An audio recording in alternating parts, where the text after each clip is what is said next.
Olá, seja bem-vindo a mais um degrau dessa escada do paraíso. Hoje estamos no 35º degrau, o degrau da vontade divina. Quem nos vai acompanhar é o nosso rei Davi. Davi foi um dos santos de Deus que mais se preocupava em saber qual era a vontade dele para a vida de Davi. Muitas orações de Davi. Senhor, qual a tua vontade? Senhor, qual a tua vontade? Mas vamos, queridos, vamos pisar com firmeza neste degrau.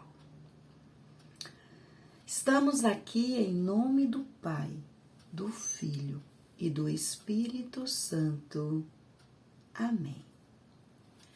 Assim como o servo, sedento no calor, suspira pelas fontes de água, Salmo 41, 2, assim os homens, anseiam alcançarem o conhecimento da vontade divina, sempre boa. Eles anseiam também pelo conhecimento do que não é de todo da vontade de Deus e o que se lhe opõe a esta vontade. Este é um assunto de extrema importância e de difícil explicação. Quais de nossos afazeres devem ser feitos de imediato, sem demora, e o quanto antes, de acordo com aquele que disse: ai daquele que se demora e difere de dia para dia. Eclesiástico 5, de 8 a 9. E de um tempo para o outro, e também o que deveria ser feito com a moderação e prudência, como aconselha aquele que disse: as guerras devem ser dirigidas com prudência. Provérbios 20, 18. E também, faça-se tudo convenientemente e com ordem. 1 Coríntios 14, 40. Irmãos, nem todos são capazes de resolver com rapidez e precisão questões tão delicadas. Mesmo Davi, que tinha Deus consigo e em quem falava o Espírito Santo, rezava pedindo esse dom e dizia: ensina-me a fazer a tua vontade, porque tu és o meu Deus. Salmo 142, 10. E também, dirige-me na tua vontade. Salmo 24, 5. E faz-me conhecer o caminho em que devo andar, porque a ti elevo a minha alma. Salmo 142, 8. Afastando-o de todas as paixões e cuidados da vida. Meus irmãos, os que desejam conhecer a vontade do Senhor devem antes mortificar a própria vontade. Depois de rezar a Deus com fé e simplicidade genuína, e de pedir aos padres e até mesmo aos irmãos, com o coração humilde, eles devem aceitar seus conselhos como se saídos da boca de Deus e não lhes duvidar, ainda que sejam contrários a seus próprios pontos de vista e ainda que as pessoas consultadas não sejam muito espirituais.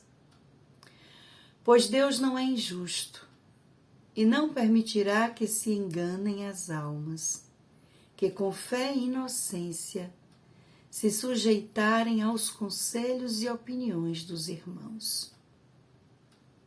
Mesmo que fossem bestas estúpidas, ainda assim Deus falaria por meio delas, de modo imaterial e invisível. Quem se permitir ser guiado por essa regra, sem dúvida alguma, ficará cheio de grande humildade. Se o homem é capaz de expressar seus problemas por meio de uma harpa, como Davi fazia, não concordas que uma mente racional e uma alma sensata podem ensinar de modo muito melhor do que um objeto inanimado? Muitos não aceitaram a regra sobredita, embora seja perfeita e fácil, porque se obstinaram na própria vontade. E depois de haverem tentado descobrir por si mesmos e em si mesmos o que era agradável ao Senhor, transmitiram-nos numerosas e divergentes opiniões quanto a este assunto. Muitos daqueles que estavam em busca da vontade de Deus abandonaram todo e qualquer apego. Sujeitaram ao Senhor quaisquer pensamentos que os atacassem quanto a esta ou aquela inclinação da alma, quer para agir contra ela, quer para resisti-la. Sujeitaram-lhe suas mentes, despojados da própria vontade, e rezaram com ardor por determinado número de dias. Alcançaram assim o conhecimento da sua vontade, da santa vontade de Deus, ou por algum meio de contaminação, se perderam nesta audição, mas também por meio de comunicação direta com o Senhor, ou em função do completo desaparecimento das intenções que antes nutriam em suas almas. Outros, devido às distrações e dificuldades que os acompanharam nos que se tinham disposto a fazer, concluíram que essas perturbações vinham de Deus, de acordo com o que se disse: quisemos ir ter convosco uma outra vez, mas Satanás impediu-nos. 1 Tessalonicenses 2,18.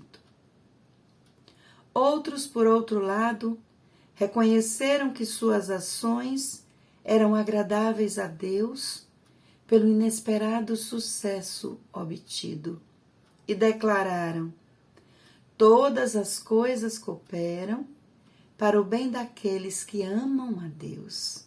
Romanos 8, 28.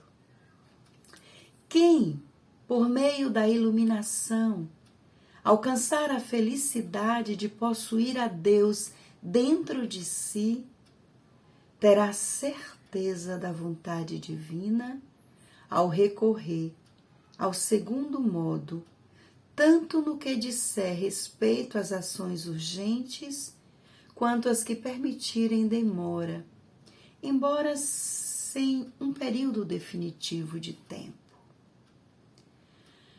O discernimento vacilante é a dúvida persistente. São sinais de uma alma ambiciosa que ainda não foi iluminada. Deus não é injusto e não fecha a porta àqueles que batem com humildade. Em tudo o que fizermos, tanto no que precisar ser realizado sem demora, quanto no que exigir adiamento, devemos buscar receber do Senhor a nossa intenção, pois todo ato livre de apego e de impureza, em especial se feito por amor ao Senhor e não com outros fins, será levado em consideração, ainda que não seja inteiramente bom. É-nos perigosos, muito perigoso, buscar o que está além de nosso alcance. Os juízos do Senhor sobre nós são insondáveis. Por sua providência, com frequência, Ele nos esconde a sua santa vontade, pois sabe que mesmo que se a soubéssemos, nós a desobedeceríamos e seríamos por isso punidos com mais severidade. O coração honesto não se abala com os vários tipos de distrações que lhe sobrevêm e navega em segurança na barca da inocência em busca de conhecer a vontade do Senhor. Eis aqui, meus irmãos, eis aqui o 35º degrau. Permaneça firme nele e Deus se revelará a vós.